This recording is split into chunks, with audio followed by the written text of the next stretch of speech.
Champions ట్రోఫీలో team India అదరగొడుతోంది. ఓటమి ఎరుగకుండా final కు చేరింది. ఆదివారం టైటిల్ పోరులో న్యూజిలాండ్ తో అమీతుమీ తేల్చుకోనుంది. అయితే ఛాంపియన్స్ ట్రోఫీకి పాకిస్తాన్ ఆతిథ్యం ఇస్తుండగా టీమిండియా మ్యాచ్లు దుబాయ్ వేదికగా జరుగుతున్న విషయం తెలిసిందే. భద్రతా కారణాల వల్ల భారత్ జట్టు అక్కడికి వెళ్లడానికి నిరాకరించింది. దీంతో టీమిండియా మ్యాచ్లు దుబాయ్ లో నిర్వహిస్తున్నారు. ఒకే వేదికపై మ్యాచ్లు ఆడటం వల్ల భారత్ కు ప్రయోజనం చేకూరుతోందని పలు దేశాల మాజీలు విమర్శిస్తున్నారు. దీనిపై భారత మాజీ స్పిన్నర్ రవిచంద్రన్ అశ్విన్ స్పందించాడు. బాగా ఆడితే టోర్నమెంట్లను గెలుస్తారని, సాకులతో కాదని అశ్విన్ చురకలంటించాడు. టోర్నమెంట్లను ఆట తీరును బట్టి గెలుస్తారు, సాకులతో కాదు. దుబాయ్ లో ఆడడం వల్ల ప్రయోజనం గురించి మా కెప్టెన్ కోచ్ ని ప్రశ్నిస్తే నేను నవ్వుకుంటున్నా.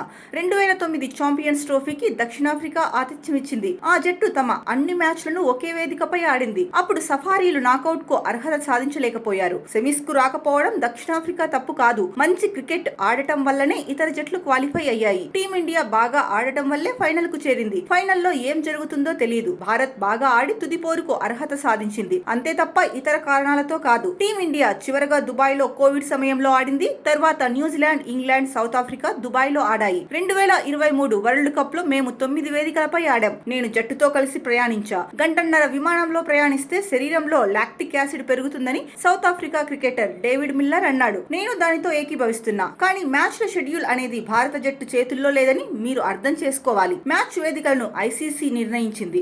ఈ షెడ్యూల్ జైషా ఐసీసీ చైర్మన్ కాకముందే ఫిక్స్ చేశారు. భారత పర్యటనకు వచ్చి టెస్టు సిరీస్ లో ఓడిన జట్టు పిచ్ల గురించి విమర్శిస్తోంది. విదేశాల్లో సిరీస్ లో ఆడి ఓడిపోయినప్పుడు మాత్రం టీమిండియా ఇలా చేయదు అని అశ్విన్ తెలిపాడు.